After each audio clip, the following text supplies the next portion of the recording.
മലയാളത്തിൻ്റെ പ്രിയ ഭാവഗായകൻ പി ജയചന്ദ്രന് വിട. തൃശൂർ അമല ആശുപത്രിയിൽ വച്ചായിരുന്നു അന്ത്യം. 80 വയസ്സായിരുന്നു. 7:54 മരണം സ്ഥിരീകരിച്ചത്. വൈകിട്ട് 7 മണിക്ക് പൂങ്കുന്നത്തെ വീട്ടിൽ കുഴഞ്ഞു വീഴുകയായിരുന്നു. കരൾ സംബന്ധമായ അസുഖത്തെ തുടർന്ന് 1 വർഷത്തിലധികമായി അമല ആശുപത്രിയിൽ പലപ്പോഴായി ചികിത്സയിലായിരുന്നു പി ജയചന്ദ്രൻ. സംസ്കാരം മറ്റന്നാൾ വൈകിട്ട് നടക്കും. 1944 മാർച്ച് 3 എറണാകുളം ജില്ലയിലെ രവിപുരത്താണ് അദ്ദേഹം ജനിച്ചത്. പിന്നീട് ഇരിങ്ങാലക്കുടയിലേക്ക് താമസം മാറ്റി. വിദ്യാഭ്യാസ കാലഘട്ടമെല്ലാം ഇവിടെയായിരുന്നു. ഗായകൻ യേശുദാസിൻ്റെ സുഹൃത്തായിരുന്ന ജ്യേഷ്ഠൻ സുധാകരൻ വഴിയാണ് ജയചന്ദ്രൻ ചലച്ചിത്ര പിന്നണി ഗാനരംഗത്തേക്ക് കടന്നുവരുന്നത്. 1965 കുഞ്ഞാലിമരക്കാർ എന്ന പടത്തിൽ പി ഭാസ്കരൻ്റെ രചനയായ ഒരു മുല്ലപ്പൂമാലയുമായി എന്ന ഗാനം ചിദംബരനാഥിൻ്റെ സംഗീതത്തിൽ പാടി.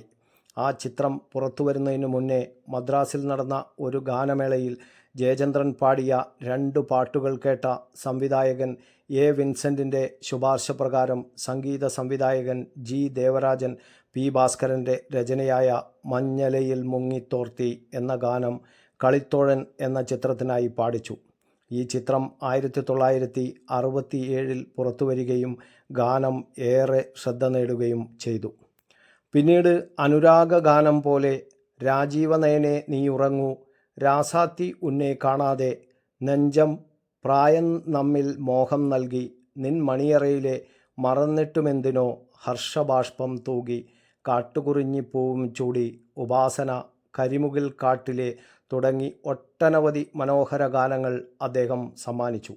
6 പതിറ്റാണ്ട് നീണ്ട സംഗീത ജീവിതത്തിൽ 1000-ലേറെ പാട്ടുകൾ സമ്മാനിച്ച അദ്ദേഹത്തിൻ്റെ സ്വരം സിനിമകളിൽ മാത്രമല്ല ലളിതഗാനത്തിലും ഭക്തിഗാനത്തിലും തരംഗമായി മാറിയിരുന്നു.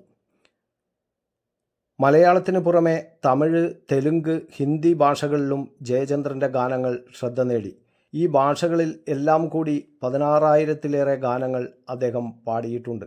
2008 AR റഹ്മാൻ സംഗീതം നൽകിയ എ വേ ഓഫ് ലൈഫ് എന്ന ചിത്രത്തിനായി അൽക്ക യാഗ്നിക്കൊപ്പം പാടിക്കൊണ്ടാണ് ജയചന്ദ്രൻ ആദ്യമായി ഹിന്ദി ഗാനരംഗത്തേക്ക് എത്തുന്നത്. ദേശീയ പുരസ്കാരവും 5 തവണ മികച്ച പിന്നണി ഗായകനുള്ള കേരള സംസ്ഥാന പുരസ്കാരവും മികച്ച പിന്നണി ഗായകനുള്ള തമിഴ്നാട് സർക്കാർ പുരസ്കാരവും നേടിയിട്ടുണ്ട്. 2021 കേരള സർക്കാരിൻ്റെ JC ഡാനിയൽ പുരസ്കാരവും ലഭിച്ചു. അന്തരിച്ച മലയാളത്തിൻ്റെ ഭാവഗായകൻ പി ജയചന്ദ്രന് കലാകേരളത്തിൻ്റെ വിട. സംസ്കാരം ശനിയാഴ്ച പറവൂർ ചേന്നമംഗലത്ത് നടക്കും. വെള്ളിയാഴ്ച രാവിലെ 9:30 മൃതദേഹം പൂങ്കുന്നത്ത് ചക്കാമുക്ക് തോട്ടേക്കാട്ട് ലൈൻ തറവാട്ട് വീടായ മണ്ണത്ത് ഹൗസിലേക്ക് കൊണ്ടുപോകും. 12 മണി മുതൽ സംഗീത നാടക അക്കാദമി ഹാളിൽ പൊതുദർശനം.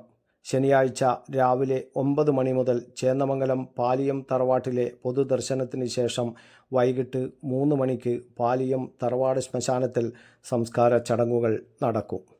News bureau, Kannur media.